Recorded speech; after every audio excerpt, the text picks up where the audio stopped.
Assalamualaikum warahmatullahi wabarakatuh. Halo Sobat Muslim dimanapun kalian berada. Pada kesempatan kita kali ini kita akan belajar tentang pendidikan agama Islam kelas 4 pada materi iman kepada Nabi dan Rasulullah pada kurikulum Merdeka. Nah, pada kesempatan kita kali ini kita akan melihat daftar isi pada materi kita. Kita pertama akan belajar tentang pengertian Nabi dan Rasul. Yang selanjutnya kita akan mengenal tentang perbedaan Nabi dan Rasul. Selanjutnya kita juga akan mengenal dan mengidentifikasi sifat wajib bagi Rasul sekaligus sifat mustahil bagi Rasul. Selanjutnya kita akan belajar tentang tujuan diutusnya Rasul, hikmah beriman kepada Rasul, serta kewajiban umat Islam terhadap Nabi dan Rasul. Nah, Sobat Muslim dimanapun kalian berada, kita akan belajar tentang apa sih yang dimaksud dengan Nabi dan Rasul. Maka bisa kita simak pengertian iman kepada Nabi dan Rasul, yakni adalah bahwasanya iman kepada Nabi dan Rasul merupakan salah satu rukun iman yang mewajibkan umat Islam untuk meyakini bahwa Allah mengutus Nabi dan Rasulnya untuk menyampaikan wahyu dan petunjuknya kepada umat manusia.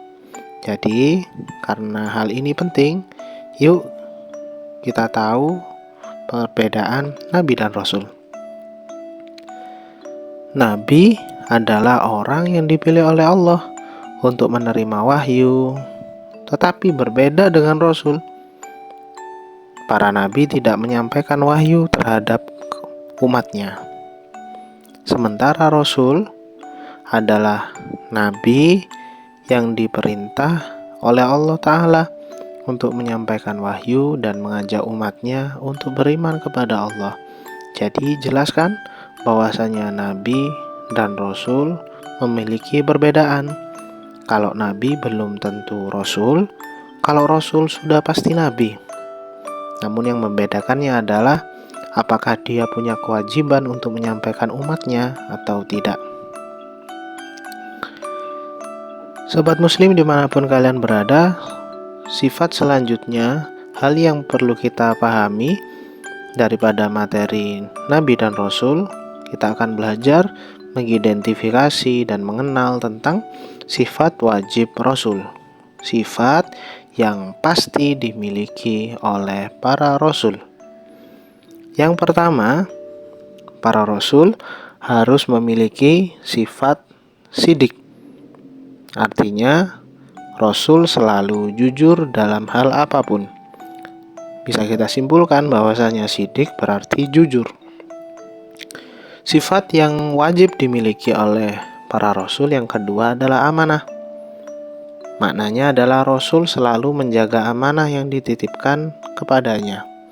Amanah ini diartikan sebagai dapat dipercaya. Sifat wajib yang ketiga yang wajib dimiliki oleh para Rasul adalah tablik. Tablik ini secara bahasa diartikan sebagai menyampaikan.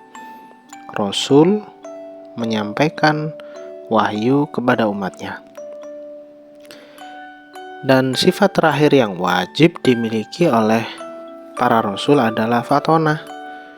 Fatonah ini berarti Rasul memiliki pemikiran yang cerdas, sebagaimana arti daripada fatonah yakni cerdas. Nah, setelah kita mengetahui bahwasanya Rasul pasti memiliki sifat-sifat yang wajib dimilikinya, maka kita akan mengidentifikasi bahwasanya para Rasul juga tak boleh atau mustahil memiliki salah satu sifat dari kebalikan 4 sifat wajib itu. Yang pertama adalah kizib. Maknanya adalah Rasul tidak pernah berbohong, baik ucapan atau perilakunya. Secara arti sendiri, kidib bermakna bohong. Yang kedua adalah khianat. Para rasul mustahil memiliki sifat bahwasanya ia mengingkari janji. Dan di sini maknanya adalah rasul tidak pernah mengingkari janji pada seseorang. Sifat mustahil yang ketiga yang tak boleh dimiliki oleh para rasul adalah kitman. Lawan kata daripada tablik yang bermakna menyampaikan, kitman berarti menyembunyikan. Maknanya adalah rasul tidak menyembunyikan wahyu untuk dirinya sendiri. Dan sifat mustahil yang keempat, yakni lawan kata daripada fatonah yang bermakna cerdas, adalah baladah yang bermakna bodoh. Setiap rasul, utusan yang diutus oleh Allah Subhanahu wa Ta'ala, bukanlah orang yang bodoh. Nah, demikian sifat wajib dan sifat mustahil yang harus kita identifikasi, harus kita ketahui dan kita bedakan. Sekaligus kita harus paham betul tentang sifat wajib dan sifat mustahil bagi rasul. Sobat muslim dimanapun kalian berada, selanjutnya adalah mengapa sih rasul ini harus diutus oleh Allah Ta'ala untuk kita semua? Maka yang pertama, rasul memiliki tugas, yakni adalah menyampaikan wahyu. Wahyu berarti pesan daripada Allah Subhanahu wa Ta'ala yang harus disampaikan kepada umatnya dan untuk kita semua. Yang selanjutnya, rasul diutus untuk menyampaikan kabar gembira dan buruk. Kabar gembira berupa surga dan kabar buruk berupa neraka. Dan yang selanjutnya, rasul diutus bertujuan untuk menyempurnakan akhlak manusia, untuk memperbaiki akhlak-akhlak manusia yang buruk menjadi akhlakul karimah, akhlak yang mulia. Nah, terus apa sih hikmah kalau kita ini mau beriman kepada rasul? Apa sih manfaatnya jikalau kita ini mau mengimani kepada para rasul yang diutus oleh Allah Subhanahu wa Ta'ala?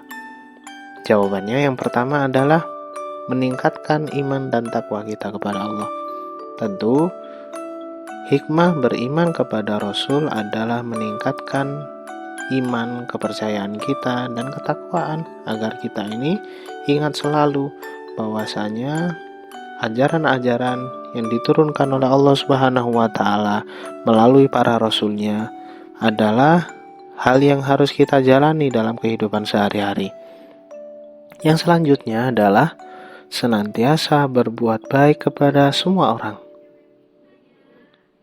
Dan yang ketiga adalah jujur dalam ucapan dan tindakan sebagaimana para rasul yang memiliki sifat jujur, maka kita harus pula meneladani dari sifat jujur yang dimiliki oleh para rasul. Sobat muslim dimanapun kalian berada, maka setelah kita belajar tentang iman kepada nabi dan rasul, maka kita juga punya kewajiban. Kita sebagai umat Islam punya kewajiban terhadap nabi dan rasul. Yang pertama yang harus kita lakukan adalah meyakini dengan penuh keyakinan bahwasanya mereka diutus langsung oleh Allah Subhanahu wa Ta'ala. Yang kedua, tanda muslim yang baik adalah menghormati dan mencintai setiap rasul yang diturunkan oleh Allah Subhanahu wa Ta'ala.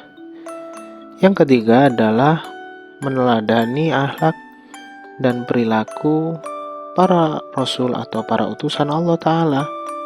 Jangan sampai perilaku dan akhlak kita ini menyimpang daripada para rasul. Yang selanjutnya adalah yuk kita membaca dan mempelajari kisah hidup nabi dan rasul. Kita harus belajar bagaimana cara dan hidupnya Nabi Muhammad. Kita harus belajar meneladani bagaimana cara dan hidup Nabi Musa alaihissalam. Begitupun nabi dan rasul seterusnya. Nah, sobat muslim dimanapun kalian berada, akhirnya kesimpulan yang bisa kita pelajari dalam pelajaran materi iman kepada Nabi dan Rasul adalah bahwa iman kepada Nabi dan Rasul adalah rukun iman yang wajib diyakini oleh setiap muslim.